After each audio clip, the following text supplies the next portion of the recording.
네, 오늘 옆에 분과 함께 인사하시겠습니다. 주님이 우리 안에 함께 하십니다. 주님이 우리 안에 함께 하십니다. 네, 주님이 함께 하십니다. 네, 오늘도 가정을 예배당을 삼고 또 예배당 안에서, 교회 예배당 안에서 함께 예배하는 우리 모든 분들의 심령과 삶 속에 우리 아버지 하나님께로부터 오는 은혜와 평강이 항상 넘쳐나기를 축원합니다. 저희가 이제 지난주에 이어서 오늘은 이 고린도후서 이 10장의 말씀을 본문을 중심해서 이 모든 이론을 무너뜨리는 하나님의 능력이라는 이러한 제목으로 지난주에 이어서 이 바벨에 연관된, 그래서 오늘은 이것을 조금 좀 어려운 표현일 수 있지만 세계관이라는 이 주제를 오늘 다루려고 합니다. 그래서 그 서론에 해당하는 내용들을 잠시 또 살펴보고 또 이렇게 말씀을 통해서 은혜를 받으려고 하는데요. 그래서 오늘은 지난주에 공부했던, 먼저는 니무롯과 바벨의 의미를 다시 한번 생각해 보고, 그 다음에 세계관이 무엇인가, 왜 세계관이 중요한가를 살펴본 후에 오늘 그러면 그리스도인들이 가져야 할 세계관, 기독교 세계관은 어떠한 전제를 가지고 있어야 하는가라는 것을 오늘 살펴보는 시간을 가지려고 합니다. 자, 먼저는 우리가 지난 시간에 우리가 공부했던 이 니무롯, 그리고 이 바벨 성과 탑에 대한 그 의미들을 우리가 좀 살펴보려고 합니다. 우리는 홍수 이후에 10장에서 이 홍수 이후에 노아의 후손들이 번성해 가는 가운데 니무롯이 등장을 하고 그가 시날이라는 이러한 도시국가를 건설한 것들을 우리가 발견하게 되므로 결국은 이 바벨이라는 성을 쌓고 탑을 쌓은 인물이 바로 이 니무롯이라는 것을 알게 됩니다. 그래서 홍수 이후에 인류의 최초의 왕이지만 어찌 보면 독재자요 전제적인 그러한 일을 했던 사람이 니무롯이라는 것을 알 수 있게 됩니다. 그 니무롯이라는 사람은 우리가 홍수 이후에 우리가 함께 그 공부를 했던 라멕이라고 하는 그 인물을 대신하는 인물로 우리가 해석을 할 수 있다라고 이렇게 말씀을 드렸었는데, 이 라멕은 힘센 자, 강한 자라는 이름, 그 하나님께 주신 그 힘과 능력을 가지고 오히려 군림하고 자신의 악을 가리고 하나님의 은혜마저도 악하게 사용했던, 그런데 그 모습 그대로 니무롯이 홍수 이후에 동일한 모습을 보였는데, 니무롯이라는 이름은 대항한다, 대적자라는 의미를 가지고 있습니다. 그러니까 누구에게 대항하고 대적했느냐? 하나님의 말씀에 대해서 대적하고 대항했던 사람이 니무롯이라는 것을 알 수 있게 됩니다. 그래서 우리가 지난 시간에 살펴봤던 것처럼 이 니무롯은, 그리고 이 바벨 성과 탑을 쌓았던 사람들은 하나님이 은혜로 주신 도구마저도 악으로 사용하는 이러한 모습을 보여주었고, 그리고 하나님의 말씀에 정면으로 대적하는 이러한 모습을 통해서 결국은 이 선악과를 따먹은 이후에 사람의 속에는 이 뿌리 깊은 죄의 본성이 남아있고 하나님을 거부하고 하나님을 대적하는 모습이 남아있다는 것을 우리가 발견할 수 있었습니다. 그러면서 오늘날 이 바벨의 의미를 어떻게 해석해야 되느냐? 이 바벨은 결국은 이 적 그리스도 또는 대적자, 오늘날 사탄을, 이 세상을, 죄악된 세상을 상징하는 이 상징이 되어지고, 우리 개개인에게 맞춘다면 이것을 자기의다라고 우리가 해석을 했습니다. 이 자기의라는 건 뭐냐? 선악을 판단하는 기준은 하나님께 있는데 선과 악을 판단하는 기준을 자기가 갖는 것, 그것이 바로 자기의라는 겁니다. 그래서 때로는 유대인들이, 바리새인들이 율법을 가지고 말을 한다겠지만 예수님께서 회칠한 무덤이라고 말을 했던 것은 뭐냐면, 그들이 율법을 따른다고 했지만 하나님이 주신 하나님의 말씀의 의도, 그리고 하나님 앞에서 그 말씀을 적용한 게 아니라 자신들의 욕망을 위해서 하나님이 주신 은혜로 주신 말씀마저도 자기의 욕망을 위해서 적용하고 해석했기 때문에 예수님께서는 회칠한 무덤이라고 그들을 책망하셨던 것을 발견하게 됩니다. 그래서 결과적으로는 하나님처럼 되고 싶은, 그리고 하나님보다 더 높아지고 싶은 욕망, 그것이 뭘로 나타나느냐? 자기의. 모든 선과 악의 기준이 자기의 생각에 있는 것, 이것이 바로 이 바벨이 오늘 우리에게 보여주는 것이다라는 것을 살펴봤습니다. 그런데 이 바벨은 결국은, 이 바벨이라는 것은 개의 자기의인데, 자기의는 어디로부터 나오느냐?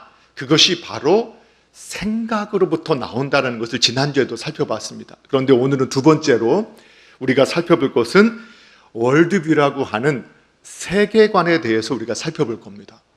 자, 이 생각이라는 것이 곧 오늘날 용어 정의를 어떻게 했느냐? 월드뷰라고 하는 세계관이라고 정의를 내고 있습니다. 그래서 이 생각의 싸움은 결국은 세계관의 싸움이고, 또 우리 그리스도인의 관점에서 보면은 결국은 영적인 싸움이라고 할 수 있습니다. 그러면 다시 말하면 영적 싸움이란 건 뭐냐? 오늘날 용어로 우리가 표현한다면 세계관 싸움이라고 할 수 있습니다. 그러면 세계관 싸움은 뭐냐? 바로 용어의 싸움입니다. 용어의 싸움. 자, 그거를 오늘 이제 이 세계관이 무엇인가라는 것을 정리하면서, 우리가 성경을 기초해서 제가 좀 이 여러 가지 책들을 참조를 했습니다.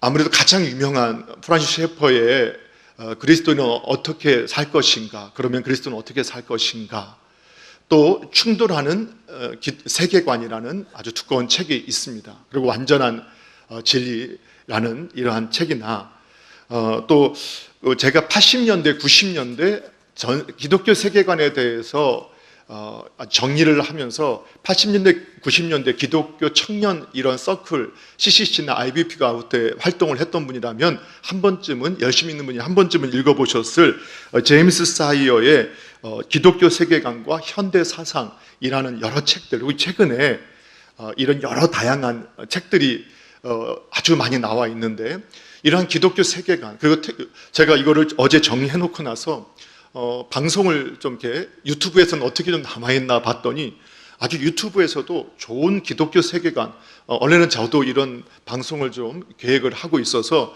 지금 아마 이제 우리 성도님들이 예배당에 나오신 지가 오래되기 때문에 나오셔 6층에 가보시면 옛날 상담실은 1층으로 내려가고 그 상담실 자리를 이 방송실로, 우리가 영상을 촬영하는 방송실로 지금 만들어 가고 있습니다.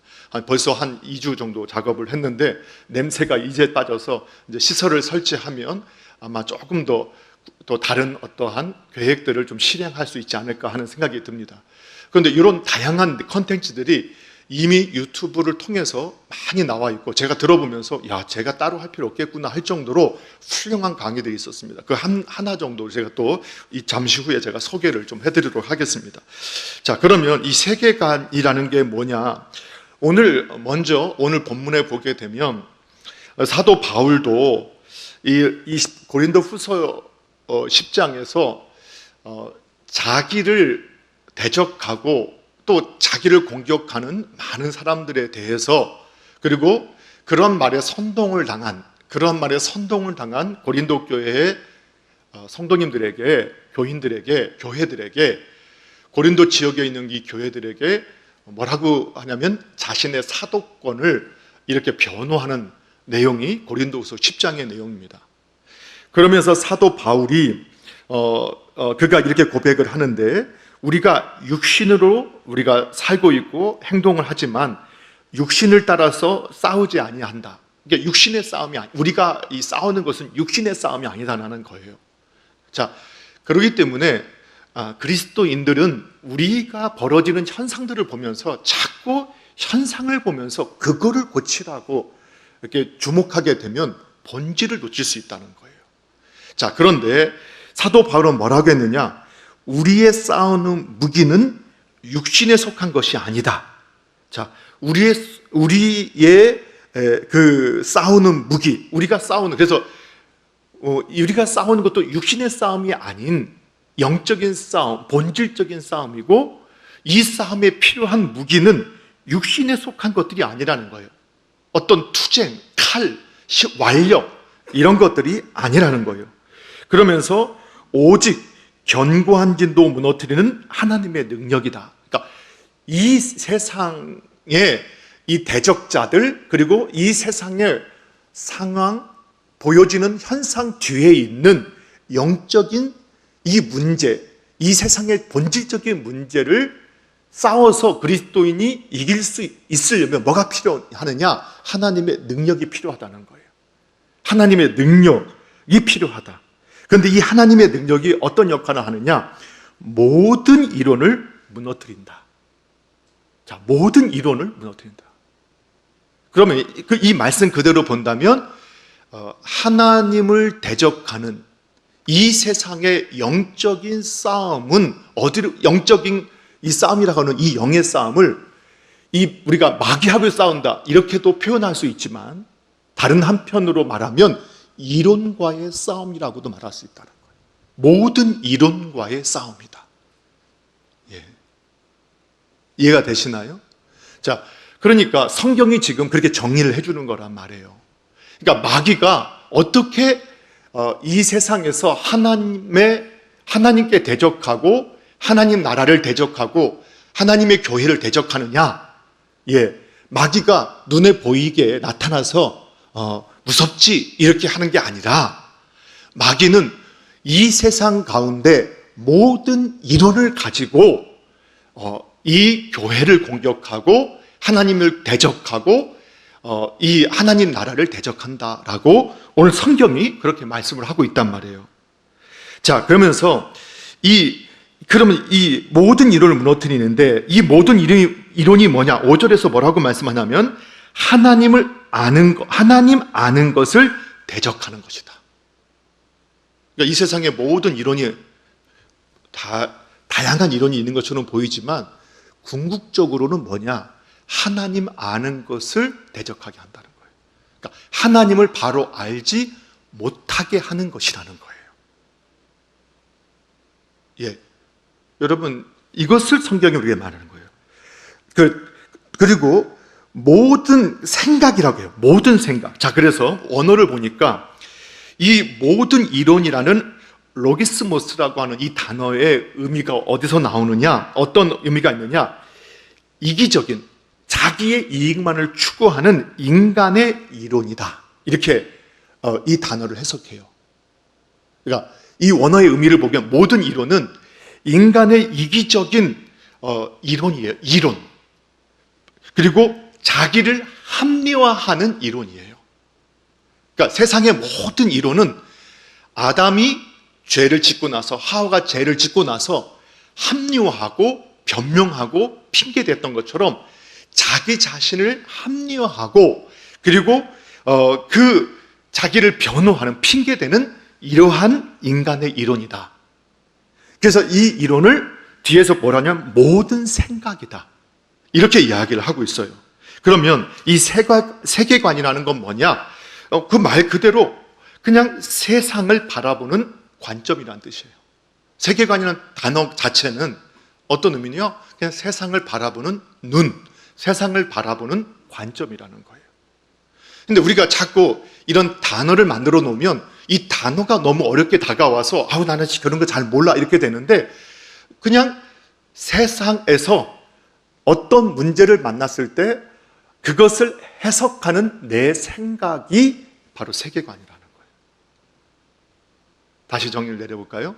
자, 세상에서 어떤 문제를 만났을 때 그 문제를 해석하는 나의 생각이, 그것이 바로 세계관이다. 예. 이게 지금 다 마스크를 쓰고 계셔서 들어오실 때부터 숨이 가쁘거든요. 근데 방송으로 들으시는 분들은 괜찮으시겠죠? 자, 잘 집중해서 이제 잘 들어보시기 바랍니다. 자, 그러면 결국은 세상을 바라보는 눈이라는 것은 세상을 또 세상의 현상을 어떻게 해석할 것이냐, 그 해석하는 틀을, 그 해석하는 생각을 세계관이라고 한다. 그래서 이 세계관이라는 이론에 정리한 책들을 보면 이렇게 표현해요. 안경이다. 세상을 바라보는 안경이다. 그래서 안경에 빨간색이 칠해져 있으면 빨간색이 합쳐지겨서 보이게 되고, 파란색이 칠하게 되면, 노란색을 칠하게 되면 그 색깔과 합쳐져서 보이게 된다. 그런데 이것들은 결국은 성경의 표현대로라면 당신은 어떤 생각을 가지고 있느냐, 어떤 생각으로 정리되었느냐, 이것이 바로 세계관이라는 거예요. 자, 그래서 사람들의 그 해석을 사람들이 어떻게 해석하느냐, 어떻게 생각하느냐, 이게 정말 중요하다는 것은 성경에서도 이미 우리에게 가르쳐주고 있어요. 그래서 우리가 창세기 6장 5절에서 인간이 악하다라는 것, 잘못됐다라는 것을 하나님께서 뭐라고 표현하셨느냐, 창세기 6장 5절 지난주도 읽어봤지만 같이 한번 볼게요. 함께 있습니다. 시작. 여호와께서 사람의 죄악이 세상에 가득함과 그의 마음으로 생각하는 모든 계획이 항상 악할 뿐임을 보시고. 아멘. 결국은 사람이 악한 존재라는 게 뭐를 통해서 악한 현상을 보지만 그게 어디서도 나오느냐, 그 마음의 생각으로부터, 마음의 계획으로부터 나온다는 거예요. 그래서 그 모든 행하는 것이 악할 뿐이다, 이렇게 하나님께서 정의를 내리셨어요. 그래서 크리스천이라 하더라도 생각을 잘못하면, 바른 잘못된 생각을 하고 있으면 어떻게 되느냐, 악의 모습이 나와요. 자, 그것도 좀 이따가, 이 악이라는 것도 우리가 잘 해석을 해야 되는데 좀 이따 설명을 드리고, 어쨌든 생각을 잘못하면 안 된다는 거예요. 자, 그래서 이스라엘 백성들을 하나님께서 선지자들을 통해서 책망하실 때 이사야 55장 7절에서 이렇게 말씀하셨어요. 같이 한번 읽어볼게요. 시작. 악인은 그의 길을, 불의한 자는 그의 생각을 버리고 여호와께로 돌아오라. 그리하면 그가 긍휼히 여기시리라. 우리 하나님께로 돌아오라. 그가 너그럽게 용서하시리라. 아멘. 자, 악인이 누구냐? 잘못된 길을 가고 있는 사람이라는 거예요. 성경의 해석이에요. 성경은 악인은 뭐냐? 잘못된 방향, 잘못된 길을 가고 있어요. 근데 그걸로 뭘로 나타나느냐? 오늘 이사야 선지자는 불의한 자는 그것이 뭘로 나타나? 그의 생각에서 나오는 거예요. 그래서 불의가 어디서 나오느냐? 그의 생각에서부터. 그러니까 그 생각을 버리고, 그러니까 하나님께 돌아오려면 뭐부터 고쳐야 되느냐? 뭐를 버려야 되느냐? 그 생각을 고치지 않으면, 그 생각을 바꾸지 않으면 하나님께 돌아올 수 없다는 거예요. 자꾸 이제 우리가 이렇게 말하잖아요. 하나님께 돌아오세요. 하나님께 돌아가야 합니다. 그러면 다 아멘해요. 그렇잖아요. 우리가 부흥회 다 하면 우리 열정적으로 하지 않았습니까? 모두 하나님께로 돌아가야 합니다 하면 할렐루야 아멘 그래요. 그럼 하나님께 돌아간다. 어떻게 돌아가요? 하여튼 회개해야죠. 뭘 회개해요? 하여튼 우리 인간의 죄악도 있고 그냥 내가 옛날에 또 잘못한 것도. 그런데 성경이 정확히 말하죠. 생각을 바꾸는 게 회개다. 생각을 바꾸는 게 하나님께로 돌아가는 거다. 그러니까 생각을 안 바꾸면요, 하나님께 돌아가는 게 아니에요. 그래서 이제 우리가 같이 같은 일을 할 때 같은 방향으로 가는데 그 생각이 같지 않으면 한 길을 갈 수 없는 거예요. 그 지도자를 세우는 뜻이 뭐예요? 다양한 방법이 있지만 그럼 그 지도자의 생각에 같이 맞추라는 거예요. 그렇죠? 근데 그 지도자의 생각이 이제 우리 조금 더 기독교 더 깊이 들어가면 하나님의 생각에 맞지 않을 때 그럼 어떻게 할 것이냐? 예. 그때도 성경이 뭐라고 말하냐에 따라서 행동할 수 있는 것이 기독교 세계관을 가지고 있는 사람이다. 우리가 이렇게 해석할 수 있다는 거예요. 그 뒤, 그건 또 자세한 건 또 나중에 좀 더 설명을 드리겠습니다. 그래서 잠언서 23장 7절에 보게 되면 뭐라고 나오냐? 대저 그 마음의 생각이 어떠하면 그 위인도 그러한즉, 이렇게 나와요. 근데 이것을 새 번역본으로 보면 이렇게 나와요. 자, 한번 볼까요? 함께 있습니다. 새 번역본으로 시작. 무릇 그 마음의 생각이 어떠하면 그의 사람됨도 그러하다. 그러니까 그의 사람됨은요, 뭘로 나타내냐? 그의 생각으로 나타나요. 아무리 속일 수가 없어요. 왜냐하면요, 결국은 생각하는 대로 행동해요. 그래서 예전에 했지만 어느 분이 자녀를 사랑하잖아요. 근데 집에 아주 좋은 도자기 하나, 정말 고가의 도자기. 근데 그게 깨져버렸어요. 깨졌더니 자식을 죽을 듯이 패냈어요. 사실은 아무리 자식이 중요하다고 했지만 그분의 생각 속에는 뭐가 더 중요했어요? 물질이 더 중요했던 거예요. 그럴 수 있죠. 속상해서. 그 실수에서 그 귀한 거를 깨뜨렸으니까. 그런데 실제로 다 그렇지 않아요. 그걸 깨뜨렸어도 그 순간에도 너 괜찮니? 돈의 가치가 보이지 않고 그 아이의 가치가 보이는 사람한테는 그렇게 반응이 나타나요. 그 왜 그러냐? 생각의 차이예요. 근데 평소에는 이렇게 말했어요. 나는 너를 정말 사랑해. 그렇죠? 우리 엄마들도 있어요. 나는 네가 그냥 건강하게만 자라. 근데 성적이 안 나왔어요. 얼굴이 막 불그락불그락 하면서 이 따위로 하려면 다 집어치워. 이게 뭐예요? 지금까지 사실 성적이 잘 나오면 나는 너를 사랑하지만 성적이 안 나오면 나는 너를 사랑하지 않아 라는 사인을 계속 준 거예요. 근데 내 생각 속에는 그게 중요하다라는 거를 계속 갖고 있는 거예요. 그래서 그 행동이 나오고 그 말이 나오고 그 표현이 나오는 거예요. 그 생각이 바뀌지 않으면 안 되는 거예요. 자, 그래서 무릇 그 마음의 생각이 어떠하면 그렇다. 그래서 이 생각이 그 생각이요. 그 마귀도 그걸 알아요. 자, 그래서 어떻게 하느냐? 요한복음 13장 2절에서 그냥 생각만 제가 보는 거예요. 자, 한번 읽어볼게요. 함께 있습니다. 시작. 마귀가 벌써 시몬의 아들 가룟 유다의 마음에 예수를 팔려는 생각을 넣었더니. 그러니까 마귀도 뭘로 역사하는 거예요? 생각으로 역사해요. 그러니까 생각을 바꾼다. 이거 사고. 생각을 바꿈을 통해서 마귀도요, 행동을 바꾸게 만들어요. 뒤에 좀 더 적용을 좀 더 뒤에 해보겠습니다. 기독교 생활 좀 더 해볼게요. 자, 그래서 우리가 이제 이렇게 말하잖아요. 줏대 없는 사람이다.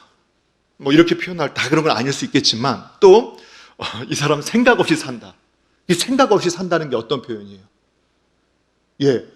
그 세계관 없이 사는 사람이라는 거예요.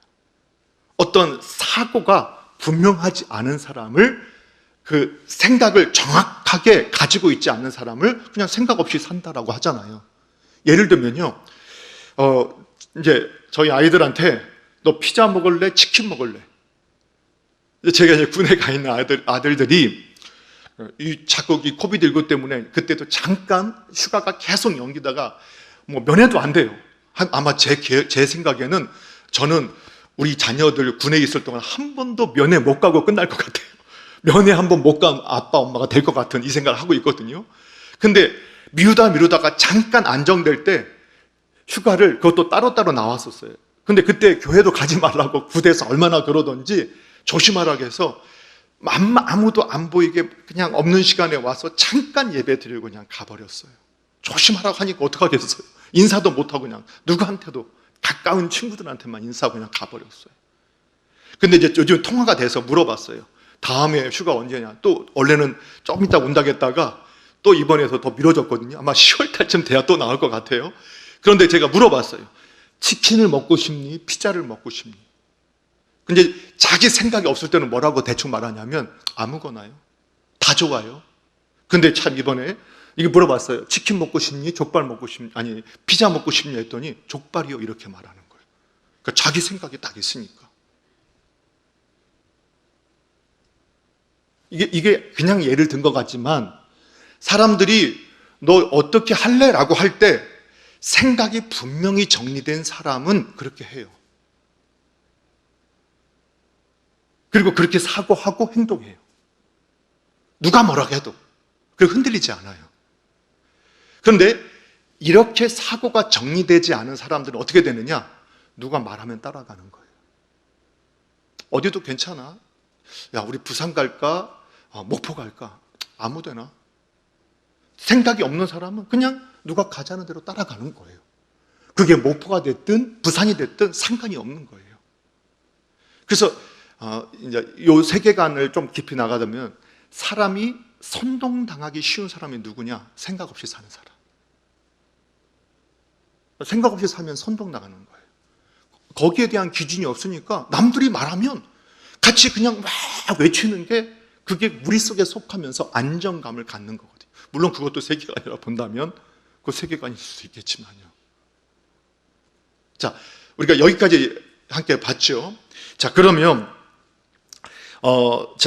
이 세계관이라는 거는 또 다른 표현으로 한다면 우리가 생각이다라고 했지만 이 생각이라 할 때 다른 어떤 것을 생각하는 기준이 되는 생각이라고도 표현할 수 있어요. 그러니까 모든 생각이지만 내가 그것을 해석하는 전제가 되는 생각이다라고 표현할 수 있어요. 그러니까 세계관이라는 건 뭐냐? 생각인데 그 모든 생각을 하게 하는 전제가 되는 생각이다는 의미예요. 전제가 되는 생각이다. 그럼 전제가 뭐냐? 국어사전을 찾아보니까 이렇게 나왔어요. 전제라는 것은 어떤 사물이나 현상을 이루기 위하여 먼저 내세우는 것. 이게 무슨 말인지 잘 모르겠죠. 근데 이제 그 세계관을 전제를 뭐라고 말하느냐? 국어사전에는 추리를 할 때 결론의 기초가 되는 판단. 자, 근데 다 똑같은 거예요. 추리한다는 건 생각한다는 거잖아요. 그걸 다른 말을 쓴 거잖아요. 생각을 할 때 그 생각의 결론을 내리게 되는 기초가 되는 판단. 이 판단도 뭐예요? 생각이에요. 그러나 이거를 단어를 좀 이렇게 다양하게 썼단 말이에요. 자, 그러니까 세계관인가는 뭐냐? 세상을 바라보는 생각인데 전제가 되는 생각이라는 거예요. 전제가 되는 생각. 그러면 전제라는 건 우리가 뭐라고 했어요? 우리가 생각할 때 그 결론을 내리게 하는 기본적인 생각이 판단. 그것이 바로 전제다. 결국은 세계관은 뭐냐? 그 전제의 싸움이라는 거예요. 전제에 대한 거라는 거예요. 자, 여기까지 잘 정리가 되셨으면, 자, 그런데 이번에 제가 정리해놓고 여러 책들을 봤는데 역시 영상으로 설명해 주는데 유튜브 카도시 TV라는 데서 우리 김민호 목사님, 제가 잘 모르는 분이에요. 그냥 유튜브를 발견하다가 기독교 생활을 보다가 이분이 정말 세계관을 잘 정리하셨더라고요. 보니까 이렇게 양력을 읽어보니까 저는 이번에 이걸 준비하려고 책들을 준비하고 읽고 이렇게 했었는데 이분은 한 20년 전부터니까 아마 우리 기독교 세계관이 한참 누구도 별로 관심을 갖지 않았을 때 그때 아마 요 기독교 세계관을 좀 강의하시고 20년까지 됐다는데 정말 쉽게 잘 설명을 하더라고요. 이분이 이 카도시 김민호 목사님이 아주 좋은 세계관 강의를 하는데 여기서 결국은 이 세계관은 뭐냐? 용어의 싸움이다. 용어다, 용어. 이렇게 정의를 하더라고요. 용어다. 그러니까 내가 어떠한 단어, 용어에 대해서 어떻게 이해하고 있느냐. 이것이다. 이렇게 정의를 내렸어요.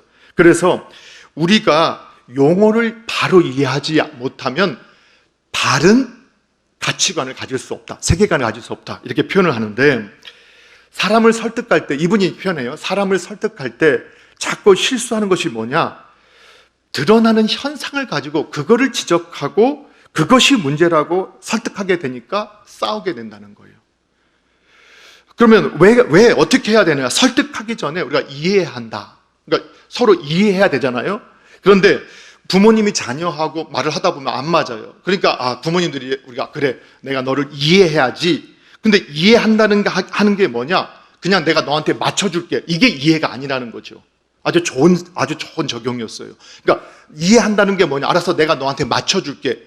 이게 이해가 아니라 그 아이가 어떤 전제를 가지고 그렇게 생각하고 행동하는지를 찾아내는 것, 그게 이해한다는 거예요. 예. 지금 이해가 되시나요? 그러니까 우리가 상대방을 이해하라, 그러면 알았어, 내가 너한테 맞춰주려고, 그러니까 내가 겸손하게 낮은 자리가 내가 내 거 다 수용할게, 내가 다 받아들일게, 맞춰줄게, 이게 이해가 아니라 어떤 것을 전제로 하느냐, 이 아이가 어떤 전제를 가지고 어떤 생각을 가지고 이런 행동을 했는가를 알아내려고 하는 것이 이해하려고 하는 태도라는 거예요. 그래서 이 생각이 다른 사람을 설득한다? 생각을 바꾸기 전까지는 절대 설득이 안 되고 뭐만 되느냐? 싸움만 되는 거예요. 그래서 저희가 이걸 이해하지 못하면 전도가 아니라 싸움이 돼버려요. 그러니까 우리가 전도를 한다는 것은 뭐냐면 결국은 이 성경적인 표현 전도라는 건 뭐냐? 그 사람의 생각을 전환시키는 거거든요. 근데 생각을 전환시키는데 그 사람의 세계관을, 그 사람의 가치를, 그 사람의 용어를 이해하지 못하고 우리가 접근하게 되면 어떻게 되느냐? 그냥 전쟁만 하는 거예요. 그러니까 우리 스스로도 우리가 가지고 있는 용어의 의미를 정확하게 이해하고 있어야 할 뿐만 아니라 그들의 용어를 이해하고 그것을 접목할 수 있을 때 바른 설득이 나올 수 있다는 거죠. 자, 그래서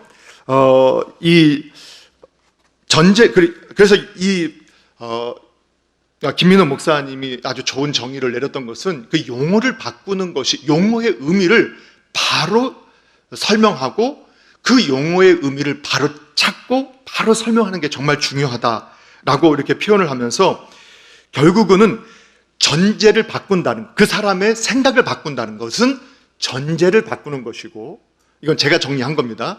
그 사람의 생각을 바꾼다. 그거는 뭐를 바꾸는 거냐? 그 사람의 전제를 바꾸는 것이고, 전제를 바꾸려면 어떻게 해야 되느냐? 용어를 바꿔야 된다. 용어를 바꿔야 된다.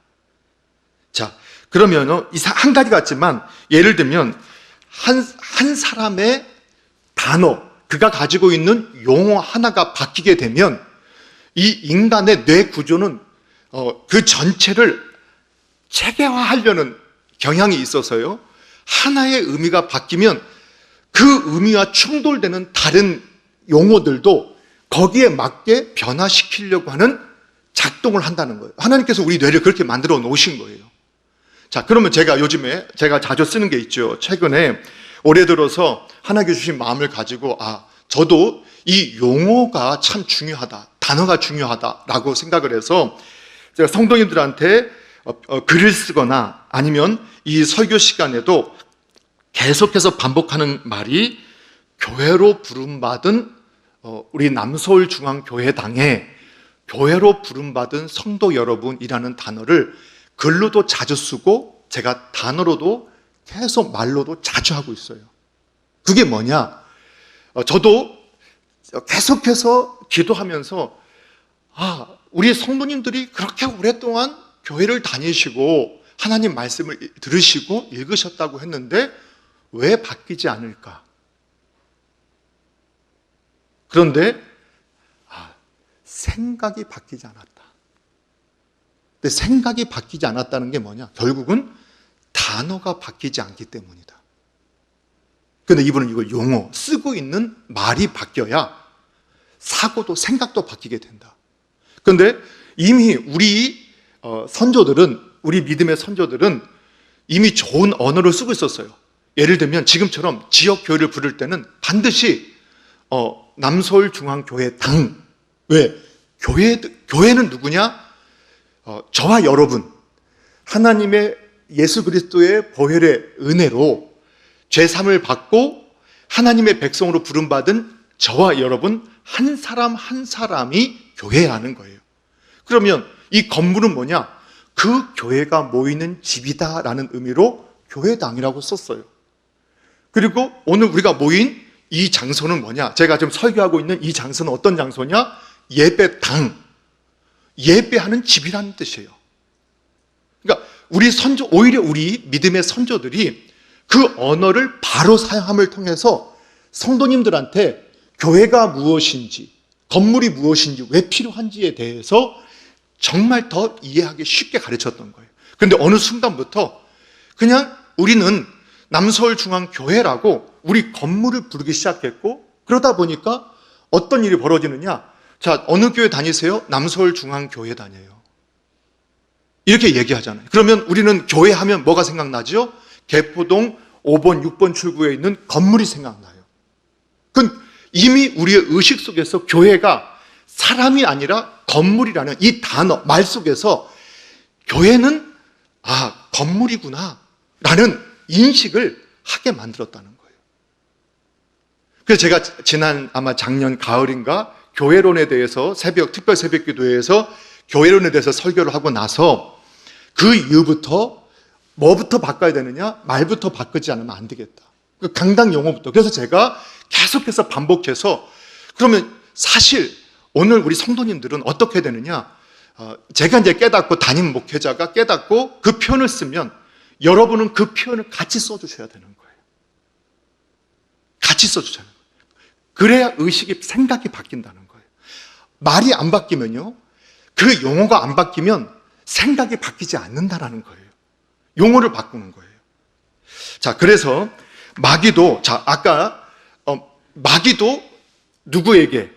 가룟 유다에게 그 마음에 뭐를 집어넣었다겠죠? 예수님을 팔 생각을 집어넣었어요. 그랬더니 그 생각이 들어가니까 행동이 바뀌어버렸죠. 그렇죠? 자, 그런데 보세요. 마귀는요, 우리가 이미 에덴 동산 공부했잖아요. 에덴 동산에서부터 그랬다는 거예요. 에덴 동산에서부터. 자, 에덴 동산에서부터 마귀는요, 아담과 하와가 이전까지는 선악과를 먹지 말아라, 선과 악을 구분하는 것은 하나님만이 하시는 거다, 그 뜻을 따라서 선악과 먹지 않았어요. 보지 않았어요. 물론 주변에 있는 거 보니까 유혹은 받고 있었어요. 그런데 그 하나님의 생각을 따랐어요. 그런데 마귀가 와서, 마귀가 어떤 말을 집어넣었어요? 이거 그 생각에다 집어넣은 거예요. 어떤 말을 집어넣었어요? 하나님은 말씀을 통해서 우리의 사고 속에 먹으면 죽는다, 선악을 네가 판단하기 시작하면 너 죽게 돼, 선악은 하나님만이 판단하는 거야, 네가 판단하면 너는 죽어, 너는 선악을 판단할 만한 존재가 아니야, 그건 하나님만 하시는 거야. 그대로를 해석했단 말이에요. 근데 마귀가 뭐라고 했어요? 아니야, 선악과를, 네가 선악을 판단하게 되면 너는 하나님처럼 될 거야, 너 죽지 않아, 오히려 하나님처럼 살아. 그 생각을 바꿔줬죠. 그런데 아담과 하와가 그 생각을 받아들였어요. 그 말을, 죽지 않는다, 하나님처럼 된다는 말을 받아들였어요. 그리고 나서 뭐를 봤죠?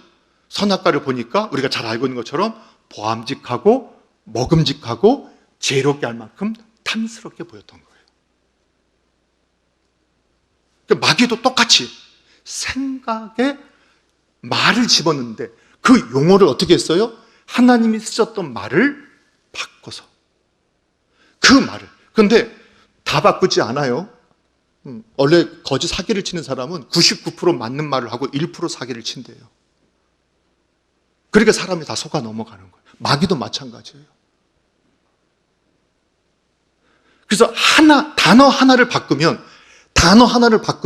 그 사람의 운명이 바뀌게 되는 거예요. 자, 그래서 어쨌든 이렇게 정리를 해요. 그러면 오늘 이제 결론으로 세 번째, 그럼 기독교 세계관이라는 건 뭐냐? 기독교 세계관, 우리 크리스천들이 가져야 할 세계관을 우리가 기독교 세계관이라고 표현할 때, 기독교 세계관은 뭐냐? 이 말은 다른 말로 하면 기독교인들인 저와 여러분이 삶에서 일어나는 일들을 어떻게 해석해야 되느냐, 어떤 전제를 가지고 해석해야 되느냐, 이것이 바로 기독교 세계관이라는 거예요. 자, 이건 간략하게 정리해요. 그러면 기독교 세계관은 그 사고는요, 타협점이 없어요. 타협점이 없습니다. 왜냐하면 이거는 정확한 생각의 체계는요, 이것도 좋고 저것도 좋은 게 아니에요. 예, 하나님도 좋고 바알도 좋다. 이거 없어요. 하나님의 관점에서 그런 거 없단 말이에요. 분명하다는 거예요. 자, 그러니까 우리가 살아가는 기독교인은 전 인격이 하나님께 속해 있잖아요. 그렇죠? 그러니까 삶의 모든 영역, 직장, 교회, 가정, 그리고 학교, 캠퍼스, 정치, 경제, 문화, 예술, 모든 삶의 영역을 어떤 전제를 가지고 해석할 거냐. 이게 정말 중요하다는 거예요. 우리 가정을 해석할 때, 그리고 이 세상의 정치를, 이제 정치에 대해서 나중에 좀 다뤄보겠지만, 정치를 해석할 때 어떤 관점으로 해석할 거냐. 모든 주권을 누가 갖고 계세요? 하나님이 갖고 계시고, 하나님이 이 모든 걸 우리에게 맡기셨단 말이에요. 자, 그러면 기독교인이 가져야 할 전제는 뭐냐? 그게 바로 어떤 사건이 일어났을 때 그 기독교인은 어떠한 관점으로, 어떠한 전제로 그 문제를 해석할 거냐? 그걸 이제 보여줘야 되는데, 자, 여러분 꼭 기억하십시오. 크리스천은 하나님과 하나님의 말씀을 전제로 해서 모든 것을 해석할 수 있어야 됩니다. 너무 당연한 거죠? 당연한 걸 여러분이 정리를 하고 있는 거예요. 자, 그리스도인들은, 기독교인은 그러면 어떤 전제를 가지고 해석해야 되느냐? 정치가 뭡니까? 그럼 크리스천으로서 하나님이 어떻게 하기를 원하시느냐? 그러면 가정은 어떻게 됩니까? 하나님이 어떻게, 성경이 뭐라 그래요? 하나님이 어떻게 하시냐? 그런데 하나님은 말씀으로 세상을 만드셨고 말씀을 우리에게 주셨어요. 그 말씀이 우리는 성경이라고 믿어요. 그래서 우리는 성경을 전제로 해서, 성경이 뭐라고 하느냐를 전제로 해서 우리가 우리의 삶의 모든 영역을 해석하고 그렇게 행동할 수 있어야 된다는 거예요. 자, 그러면 성경에서 제가 이제 이 창세기를 공부하면서 가장 중요한 핵심이 뭐냐? 하나님을 아는 거다. 그렇죠? 그러면 하나님을, 성경이 말하고 있는 하나님을 바로 아는 게 기독교 세계관의 시작이에요. 하나님이 이씨 해석하느냐, 하나님의 실존을 인정하고 해석하느냐, 인정하지 않고 해석하냐에 따라서 말씀을 읽어도 전혀 다른 결과가 나오는 거예요. 그러면 하나님을 인정한다는 건 뭐냐? 이 세상은 하나님에 의해서 창조되어졌고 저와 여러분은 그분에 의해서 만들어진 피조물이라는 그 위치가 정해지게 돼 있어요. 그것이 왜 중요하느냐? 앞으로 기독교 세계를 쭉 보게 되면 결국은 하나님이 사람을 위해서 존재하는 것이 아니라 사람이 우리를 만드신 하나님을 위해서 존재한다라는 정확한 이 생각이 정리되어지게 되면 그럼 우리가 어떻게 반응해야 할지가 분명해지는 거예요.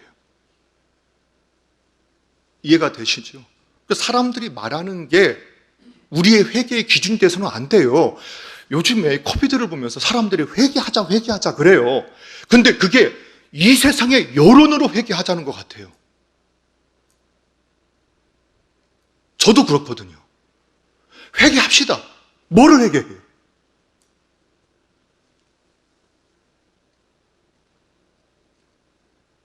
뭐를요? 세상에서 회개하라니까 회개하는 거예요? 세상에서 이게 잘못됐다니까 회개하는 거예요? 아니에요. 하나님의 기준에서 벗어난 것, 하나님의 말씀에서 벗어난 것,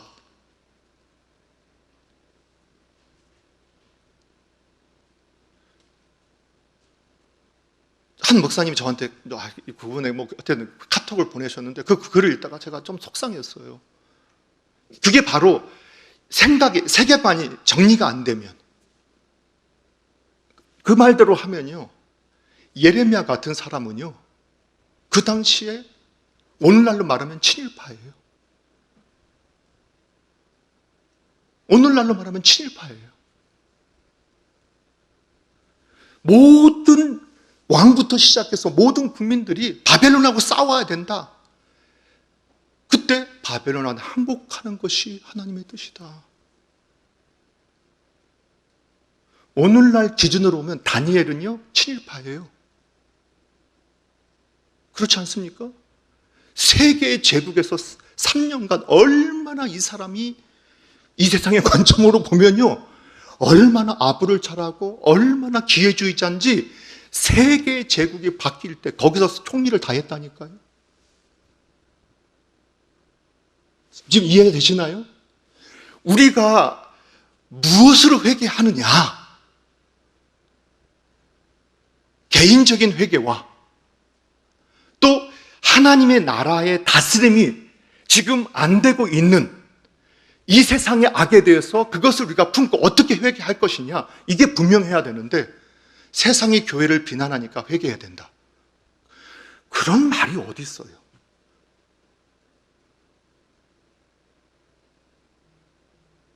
우리의 회개의 기준이 세상의 비난에 있나요? 끊임없이 전도하고 복음을 전하고 수많은 비난을 받았었죠. 근데 그게 회개할 거리가 되고 있나요? 지금 세상에서 그렇게 만들고 있잖아요. 전도하지 마라. 우리 기분 나쁘다. 실제로 차별금지법이 통과된 나라에서는 한 고등학생이 동성애 그런 모임 하는데 앞에서 성경 말씀을 하나 써놨다고 정학처벌을 당했어요. 왜? 그들의 기분 나쁘게 했다. 너 그걸 고쳐라. 그럼 회개해야 되나요? 기준을 분명히 하셔야 돼요. 제가 또 우리 성도님들 안 그러시는데 그 글을 보면서 좀 속상했어요. 목사님들이 구체적으로 우리가 물론 아주 냉정하게 봐야 돼요. 자, 그러면 하나님의 뜻은 어디 있느냐? 하나님을 알고, 그래서 하나님을 생각할 때 키워드는 창조다. 사람은 키워드는 타락, 죄다. 죄가 뭐냐? 하나님의 관점에서 하나님과 함께 하지 않는 게 죄다. 이거 굉장히 중요한 개념이죠. 그리고 나서 하나님은 회복하기를 원하신다. 회복의 키워드는 예수 그리스도 성령입니다. 예수 그리스도 성령. 그것만이 길이다. 이게 우리의 영원한 전제예요. 그러면 이러한 사고를 가지고 그럼 어떻게 살아야 되느냐? 성경에 대전제가 있어요. 그게 뭐죠? 우리가 성경의 핵심을 예수님께서 가르쳐 주잖아요. 성경의 대전제. 그게 뭐죠? 하나님 사랑, 이웃 사랑이다. 하나님 사랑, 이웃 사랑. 그런데 하나님께서 정해 주시기를 첫째가 뭐지요? 하나님 사랑이에요. 둘째가 이웃 사랑이에요. 만약에 하나님은 사람을 사랑하신다. 그러니까 사람을 사랑하는 것을 먼저 강조하고 하나님 사랑을 두 번째로 넣으면 어떻게 되느냐? 그게 잘못된 인본주의적인 사상이 나오게 되는 거예요. 그래서 하나님께서 가르쳐 주신 거예요. 하나님 사랑이 우선이다. 그게 달라요. 요즘에 자꾸 이 용어가 잘못된 분들이, 동성애를 찬성하는 분들이 이렇게 말해요. 하나님은 사람을 사랑을 하셨다. 맞죠? 동성애자도 사람이다. 그들도 사랑하는 것이 하나님의 뜻이다.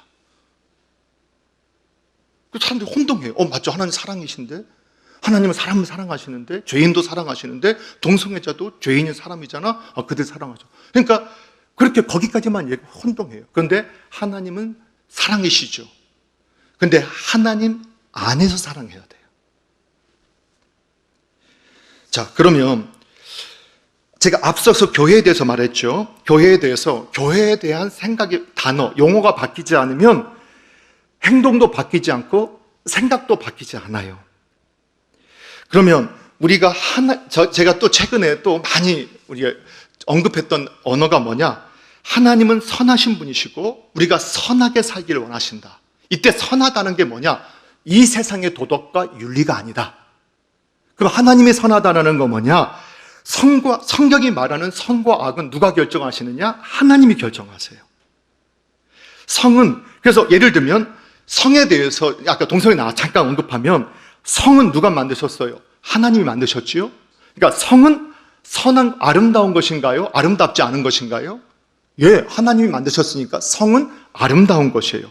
자, 그러니까 사랑하는 사람과 성을 나누는 것은 아름다운 것이다. 이렇게 말을 한단 말이에요. 근데 성경은 그렇게 말하지 않죠. 하나님은 그 아름다운 성을 누구에게만 허락하셨느냐? 부부에게만 허락하셨다. 그게 하나님의 전제예요. 그러니까 성은 아름다운 것이지만 부부에게만 허락하셨고, 부부가, 배우자가 그 성을 나눌 때는 아름다운 것이지만 성경의 관점에서는, 전제에서는 부부가 아닌 다른 사람과 나누는 성은 다 뭐예요? 죄고 악이고 부정이라고 말해요. 근데 그렇게 받아야 돼요. 그래서요, 자, 단지 말씀을 정리하겠습니다. 오늘 이게 이제 서론이에요. 지난 2주하고 이게 서론입니다. 이걸 들어가기 위한 서론을 저희가 한 거거든요. 오늘도 많은 시간이 갔지만, 여러분 뭐 어차피 오늘 말씀을 좀 막 계속 들으셔야 되잖아요. 자, 하나님 이 세상을 바라볼 때 어떠한 생각을 가지고 바라보냐? 이것이 바로 세계관이다. 세상을 바라보는 관점, 눈. 근데 이것을 다르게 생각하지 말고 이 세상을 해석하는 내 생각이 세계관이다. 근데 이 생각을 하게 하는 전제가 되는 생각이 있다. 이것을 엄밀히 말하면 세계관이라고 표현한다. 이렇게 우리 정의를 내렸어요. 그리고 생각이 바뀌지 않으면, 그 생각을 바꾸려면 어떻게 되느냐? 용어, 단어가 바뀌어야 돼요. 그게 안 바뀌면 해석이 바뀌지 않아요. 그래서 성을 해석할 때, 아니면 교회를 해석할 때, 아니면 선과 악을 해석할 때 우리의 선이나 악이라는 그 단어의 의미를 바꾸지 않으면 생각이 바뀌어지지 않아요. 그래서 계속 제가 강조하는 거예요. 왜냐하면 우리가 갖고 있는 세상으로 선과 악을 생각하니까 자꾸 도덕적, 윤리적인 걸 가지고 선과 악을 하니까 크리스천들이 착한 사람은 맞아요. 근데 하나님의 선과 악에 대해서는 무지해요. 뭐가 선인지 악인지를 정말 모르게 되는 거예요. 결론은 그거예요. 그렇다면 만약에 그 사람이요, 예수님 교회를 다니세요, 나 예수 믿는다고 해요, 직분도 받으셨어요. 그런데 생각이 안 바뀌었다면 그분은 크리스천이 아닙니다. 생각이 안 바뀌었다면, 해석이 안 바뀌고 있다면. 그러나 너무 극단적으로 표현한다고 하면 좀 서운하실 수 있는 분이 계시니까 성경의 표현대로면 영적 어린아이일 수 있습니다. 아직까지 생각이 바뀌지 않았다. 그 용어가 바뀌지 않았다? 왜? 그럼 행동이 안 바뀌거든요. 자, 오늘 결론을 내렸습니다. 사랑하는 성도 여러분, 오늘 우리가 이 세상을 살아가면서 세상에 맞추어서, 세상에 적당히 맞추면 교회가 회복되느냐? 아니에요. 더 타락할 뿐이에요. 사람들에게 좋은 소리를 듣는 모습을 가지려고 하면, 그러면 세상 사람들이 환호하고 교회를 교회라고 볼까? 아니에요. 그럼 더 타락하게 된다는 게 성경의 역사예요. 그럼 뭐냐? 하나님의 시각으로 볼 수 있고 하나님의 생각으로 생각할 수 있는 사람들, 오히려 더 철저하게 변함없이 항상 하나님의 말씀을 전제로 해서 해석하고 행동하는 사람들이 분명하게 세워질 때, 그때 교회는 회복돼요. 단 한 사람 엘리야를 통해서, 히스기야, 이사야 본질을 회복하고 하나님의 해석으로 해석하고 하나님의 생각으로 생각하는 한 사람 다윗이 일어났을 때 그 시대가 바뀌어요. 수많은 사람들이 모든 사람에게 좋은 소리를 듣는 쪽으로 가자라고 외치는 그 말조차도 속임이에요. 어디로 가야 되느냐? 하나님의 생각으로 내 생각을 바꾸자.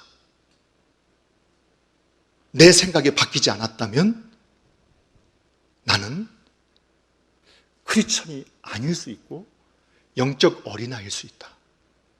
그것을 기억하시고 오늘 우리의 생각을 하나님의 생각으로 바꿀 수 있는, 그리고 우리의 단어 쓰는 언어의 의미를 하나님의 의도하신 언어로 해석할 수 있는 은혜가 오늘 남서울중앙교회당의 교회로 부름받으신 우리 한 분 한 분들에게 임하기를 축원합니다. 그래서 우리 남서울중앙교회 좋은 교인으로 머무는 것이 아니라 세상 속의 참 교회로서 그 역할을 감당할 수 있는 복된 저와 여러분 되기를 주님의 이름으로 축원합니다. 기도하겠습니다. 아버지 하나님 감사합니다. 저희들에게 정말 은혜 주셔서 하나님의 사람으로 불러주신 것 감사드립니다. 오늘 이 세상이 그 마음의 생각이 악하고 하나님을 대적하고 하나님의 말씀을 대적하는 그 속에 살아갈 때도 하나님께서 택하신 하나님의 백성들이 하나님의 생각으로 생각하고 하나님의 눈으로 바라보고 또 그렇게 반응했을 때 회복의 역사가 있었던 것을 저희가 보게 됩니다. 주님, 오늘 우리 남서울중앙교회당에 부름받은, 교회로 부름받은 우리 성도님 한 분 한 분들이 바른 성경적인 전제를 갖게 하여 주시고 생각을 갖게 하시고 그 용어를 갖게 해주셔서 그 생각대로 그 용어대로 우리가 행동하고 사용되어질 수 있도록 은혜 내리고 주시옵소서. 예수님의 이름으로 기도합니다. 아멘.